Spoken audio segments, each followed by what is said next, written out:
இது என்னோட first film ஹீரோயினாக பண்ணுறேன். இந்த படத்தோட டைட்டிலை பற்றி நான் பேச விரும்பல, ஏன்னா எல்லாரும் சொல்லிட்டாங்க. இல்லை, டெஃபினட்டாக என்னோட எக்ஸ்பீரியன்ஸ் சொல்கிறேன். இது ஒரு பெரிய டீம், அதுவே என்னோட பெரிய லக்.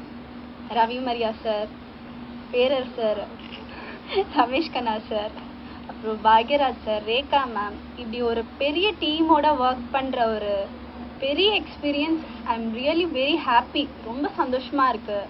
ஒரு ஃபர்ஸ்ட் ஃபிலிம்லேயே எனக்கு இப்படி ஒரு டெஃபினட்டாக ரொம்ப ஹாப்பியாக இருக்குது. இந்த படத்தில் நிறைய எக்ஸ்பீரியன்ஸ் கிடச்சிது.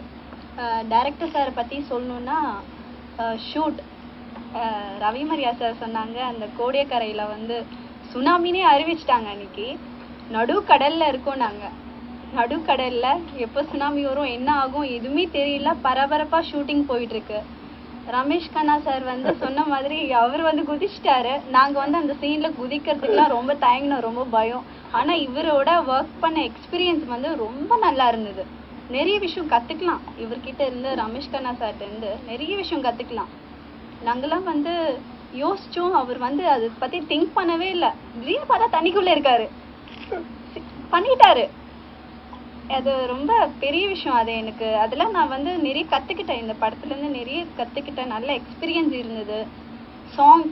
சாங்ஸ் எல்லாமே 6 சாங்ஸும் ரொம்ப நல்லா இருக்குது, ரொம்ப நல்லா இருக்குது, நல்லா வந்திருக்கு. நாங்கள் நிறைய ஹார்ட் ஒர்க் பண்ணியிருக்கோம், நிறைய ஹார்ட் ஒர்க். எங்களோட டெக்னீஷியன்ஸ் எல்லாருமே கோஆப்ரேட் பண்ணி நல்லா கோஆப்ரேட் பண்ணாங்க. நிறைய ஹார்ட் ஒர்க் பண்ணியிருக்கோம். டெஃபினட்டாக இதெல்லாம் நீங்கள் மீடியாஸ் நீங்கள் தான் நல்லா என்கரேஜ் பண்ணணும். எங்களை மாதிரி புது டைரக்டர் வந்தாலும், புது ஹீரோயின் வந்தாலும் நிறைய என்கரேஜ் பண்ணணும். நீங்கள் நிறைய என்கரேஜ் பண்ணணும். எங்களை மாதிரி ஆளுங்களை நிறைய என்கரேஜ் பண்ணி டெஃபினட்டாக கொண்டு வாங்க. என்ன மாதிரி தமிழ் பொண்ணெல்லாம் டெஃபினட்டாக கொண்டு வாங்க, சினிமாக்குள்ளே கொண்டு வாங்க. நல்லா தமிழ் பேசுவேன். தமிழ் பேச தெரியாது அப்படின்லாம் நான் சொல்ல மாட்டேன், நல்லா தமிழ் பேசுவேன். தென் சித்தேஷ் பற்றி சொல்லணுன்னா, நல்ல friend. He is very good friend. Chemistry,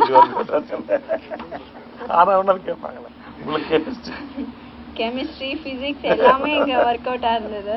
படம் பார்த்தா உங்களுக்கு டெஃபினட்டாக தெரியும். ஒரு நல்ல ஃப்ரெண்ட்லியாக நல்லா இருந்தது. தேங்க்யூ. இந்த படம் இவனும் பணக்காரன் அப்படின்னு போராட்டக்காரன் வச்சுக்கலாம். அவ்வளோ பெரிய போராட்டம். கிட்டத்தட்ட ஒரு புயலில் தான் இந்த படம் ஆரம்பிச்சது. கோடியக்கரையில் புயல், யாரும் கடலுக்குள் செல்ல வேணாம் மீனவர்கள்னு ஒரு பத்திரிக்கை நியூஸு. சரி, நமக்கு ஷூட்டிங் இருக்காது, நான் ஹாப்பியாக இருந்தேன். சார் அதெல்லாம் கிடையாது, மீனவர்கள் தான் சார் கடலுக்குள் செல்லக்கூடாது, நம்ம போகலான்னு சொல்லிட்டு ஜெகநாத் சார் கூப்பிட்டாரு.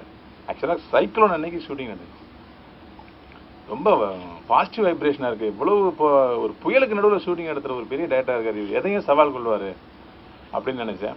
ஆனால் இவ்வளோ பெரிய சவாலை எடுப்பார்னு நினைக்கல. ஏன்னா அந்த படம் அவ்வளோ பெரிய போராட்டம். டைட்டில் பிரச்சனை ஒரு பக்கம், ஆர்டிஸ்ட் காம்பினேஷனில் ஒரு சின்ன பட்ஜெட்டில் படம் எடுக்கணும். இந்த ஆர்டிஸ்ட் காம்பினேஷன் ரொம்ப பெரிய முக்கியமான விஷயம். சார் என்ன பண்ணாருன்னா, ஹீரோ ஹீரோயின் புதுசாக போட்டார் வழியே, மீது எல்லாத்தையுமே ஸ்டார் காஸ்டாக போட்டார். பாக்யராஜ் சார், ராஜா சார், ஆஷிஷ் வித்யார் சார்.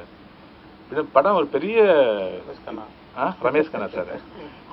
இது எங்கள் ஹோம்லி டீமுங்கிறதுனால டக்குன்னு வரல, சாரி சார். அவங்களெல்லாம் ஒன்று திரட்டி ஒரு ஷூட் பண்ணுறதுங்கிறது அவ்வளோ ஈஸி இல்லை. நான் என்னோட டேட் இருந்தால் அவர் டேட் இருக்காது, அவர் டேட் இருந்தால் பாக்யராஜ் சார் டேட் இருக்காது. ரொம்ப பெரிய கஷ்டத்தைப்பட்டு படத்தெல்லாம் முடிச்சார். ஆனால் ரிலீஸுக்கு பார்த்தீங்கன்னா ஆடியோ ஃபங்க்ஷன் முடிச்சு கிட்டத்தட்ட ஒரு 6 மாதம் ஆகுது. பெரிய போராட்டம். இந்த போராட்டத்துக்கெல்லாம் மத்தியில் இந்த படம் ஜெயிக்குங்கிறதுக்கு 2 விஷயம் பாசிட்டிவாக இருக்குது சார். ஒன்று இயக்குனர் பேரர் சார்.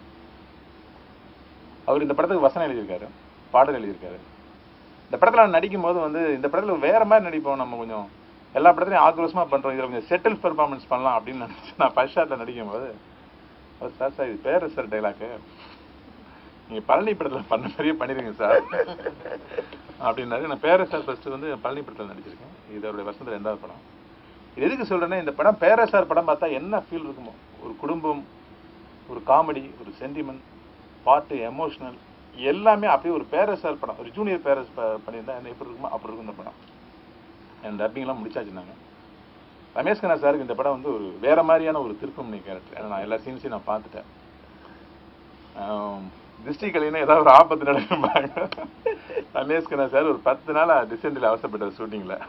இந்த கோடிக்கரை புயலில் தள்ளி படகோட உள்ளே போய் அது வந்து பேக் வாட்டர், அது ஃபுல்லாக சாக்கடை வாட்டர் ஃபுல்லாக குடிச்சிட்டேன். இப்போ சாக்கடை குடிச்சவங்க கதி என்ன நினச்சி பாருங்க. 10 நாள் பட்டுக்கிறது. அப்புறம் எளிமையே வலிமை அப்படிங்கிற வழியில வந்து இயக்குனர் திரு ராமாயணன் சாருடைய சிஷியர் அவர்.